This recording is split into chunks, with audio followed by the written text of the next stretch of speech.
Beowulf, Part 1. Hrothgar, king of the Danes, has built a wonderful mead hall called Harrot, where his subjects congregate and make merry. As the selection opens, a fierce and powerful monster named Grendel invades the mead hall, bringing death and destruction. Grendel. A powerful monster living down in the darkness growled in pain, impatient, as day after day the music rang loud in the hall.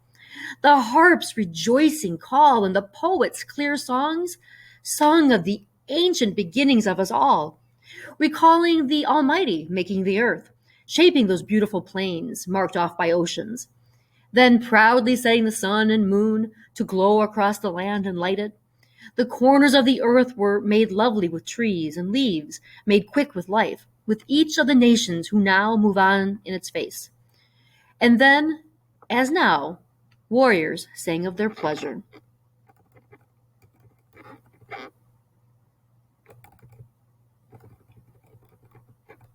So Hrothgar's men lived happy in this hall, till the monster stirred.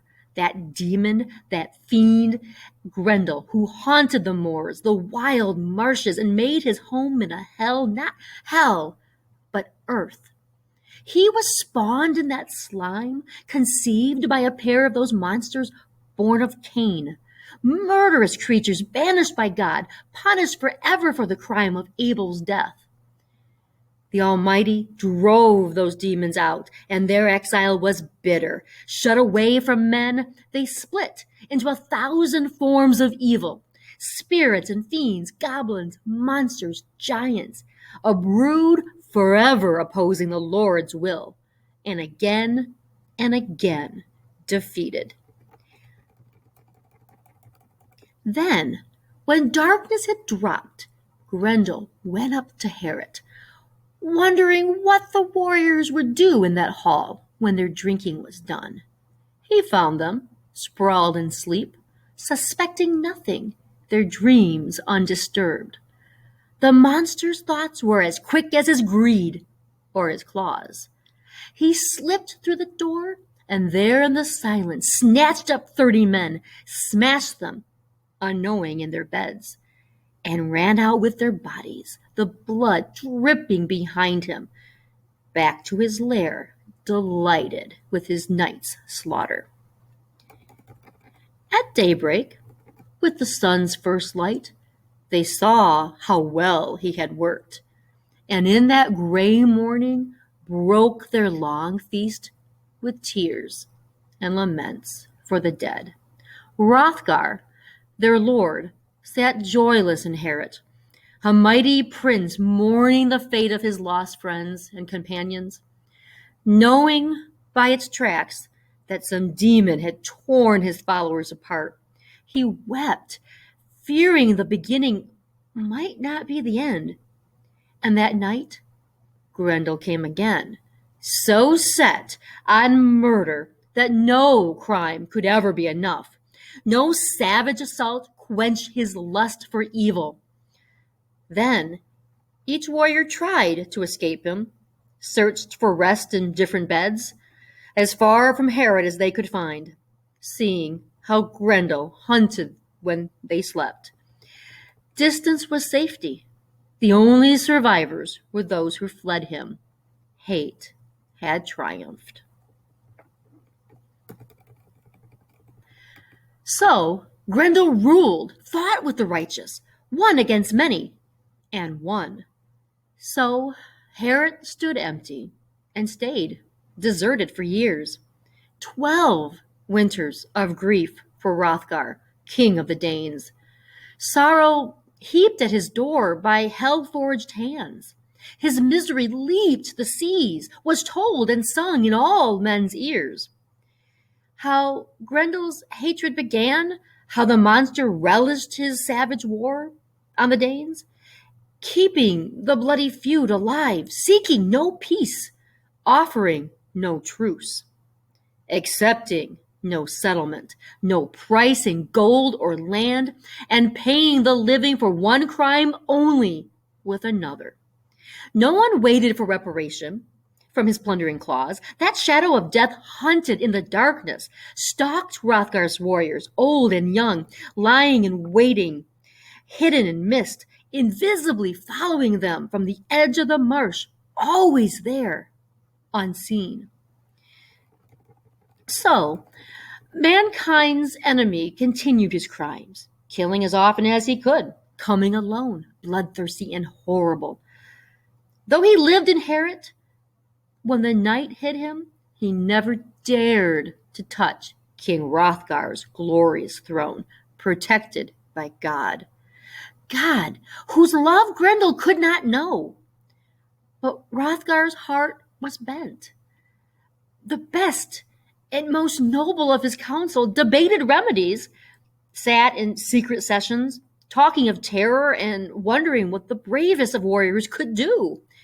And sometimes they sacrificed to the old stone gods, made heathen vows, hoping for hell's support, the devil's guidance in driving their affliction off. That was their way, and the heathen's only hope.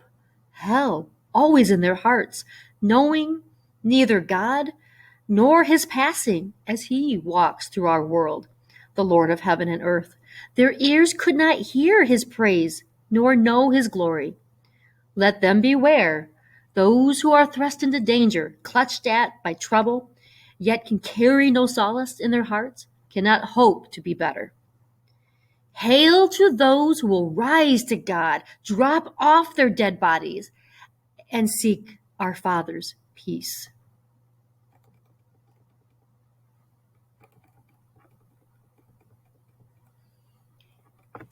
Beowulf. So the living sorrow of Heathdane's son simmered, bitter and fresh, and no wisdom or strength could break it. That agony hung on king and people alike, harsh and unending, violent and cruel and evil. In his far-off home, Beowulf, Higlac's follower, and the strongest of the Geats, greater and stronger than anyone anywhere in this world, heard how Grendel filled knights with horror, and quickly commanded a boat fitted out, proclaiming that he'd go to that famous king, would sail across the sea to Hrothgar, now when help was needed. None of the wise ones regretted his going. Much as he was loved by the Geats, the omens were good, and they urged the adventure on. So Beowulf chose the mightiest men he could find, the bravest and best of the Geats, 14 in all, and led them down to their boat. He knew the sea would point the prow straight to that distant Danish shore. Beowulf and his men sail over the sea to the land of the Danes to offer help to Hrothgar. They are escorted by a Danish guard to Heorot, where Wulfgar, one of Hrothgar's soldiers, tells the king of their arrival. Hrothgar knows of Beowulf and is ready to welcome the young prince and his men. Then Wulfgar went to the door and addressed the waiting seafarers with soldiers' words. My lord, the great king of the Danes commands me to tell you that he knows of your noble birth, and that having come to him from over the open sea, you have come bravely and are welcome. Now go to him as you are, in your armor and helmets. But leave your battle shields here and your spears. Let them lie waiting for the promises your words may make. Beowulf arose with his men around him, ordering a few to remain with their weapons, leading the others quickly along under Heorot's steep roof into Hrothgar's presence. Standing on that prince's own hearth, helmeted, the silvery metal of his mail shirt gleaming with a smith's high art, he greeted the Danes' great lord. Hail, Hrothgar! Higlat is my cousin and my king. The days of my youth have been filled with glory. Now Grendel's name has echoed in our land. Sailors have brought us stories of Heorot, the best of all mead halls, deserted and useless when the moon hangs in skies the sun had lit, light and life fleeing together. My people have said the wisest, most knowing, and best of them, that my duty was to go to the Danes, great king. They have seen my strength for themselves, have watched me rise from the darkness of war, dripping with my enemy's blood. I drove 5 great giants into chains, chased all of that race from the earth. I swam in the darkness of night, hunting monsters out of the ocean and killing them one by one. Death was my errand, and the fate they had earned. Now Grendel and I are called together, and I've come. Grant me then, Lord and protector of this noble place, a single request. I have come so far, or shelterer of warriors, and your people's loving friend, that this one favor you should not refuse me, that I alone, and with the help of my men, may purge all evil from this hall. I have heard, too, that the monster's scorn of men is so great that he needs no weapons and fears none. Nor will I. My lord Higlet might think less of me if I let my sword go where my feet were afraid to. If I hid behind some broad linden shield, my hands alone shall fight for me, struggle for life against the monster. God must decide who will be given to death's cold grip. Grendel's plan, I think, will be what it has been before, to invade this hall and gorge his belly with our bodies. If he can, if he can. And I think, if my time will have come, there'll be nothing to mourn over, no corpse to prepare for its grave. Grendel will carry our bloody flesh to the moors, crunched on our bones, and smeared tape our torn scraps of our skin on the walls of his den. No, I expect no Danes will fret about sewing our shrouds if he wins. And if death does not, and if death does take me, send the hammered mail of my armor to Higlat. Return the inheritance I had from Rethel, and he from Wayland. Fate will unwind as it must.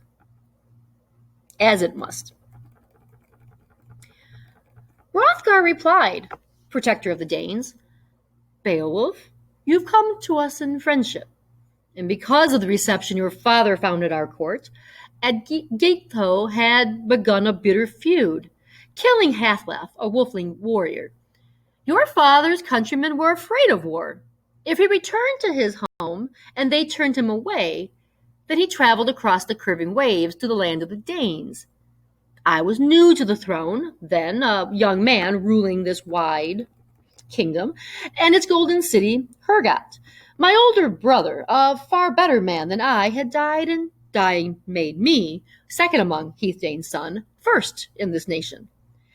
I bought the end of Editho's quarrel, sent ancient treasures through the oceans, furrows to the wolflings. Your father swore he'd keep that peace. My tongue grows heavy, and my heart, when I try to tell you that Grendel has brought us the damage he's done here in this hall. You see for yourself how much smaller our ranks have become, and can guess what we've lost to his terror. Surely the Lord Almighty could stop his madness, smother his lust. How many times have my men, glowing with courage drawn from too many cups of ale, sworn to stay after dark and stem that horror with a sweep of their swords. And then, in the morning, this mead hall, glittering with new light, would be drenched with blood, the benches stained red, the floors all wet from that fiend's savage assault. And my soldiers would be fewer still, death taking more and more. But to table, Beowulf, a banquet in your honor. Let us toast your victories and talk of the future. Then Hrothgar's men gave places to the Geats, yielded benches to the brave visitors, and led them to the feast. The keeper of the mead came carrying out the carved flasks and pouring that bright sweetness. A poet sang from time to time in a clear, pure voice. Danes and visiting Geats celebrated as one, drank, and rejoiced.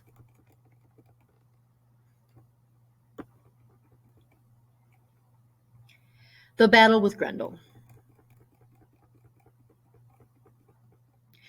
After the banquet, Hrothgar and his followers leave Herod, and Beowulf and his warriors remain to spend the night. Beowulf reiterates his intent to fight Grendel without a sword, and while his followers sleep, lies waiting, eager for Grendel to appear. Out from the marsh, from the foot of misty hills and bogs, bearing God's hatred, Grendel came, hoping to kill anyone he could trap on this trip to High Heorot. He moved quickly through the cloudy night, up from his swampland, sliding silently toward that gold-shining hall.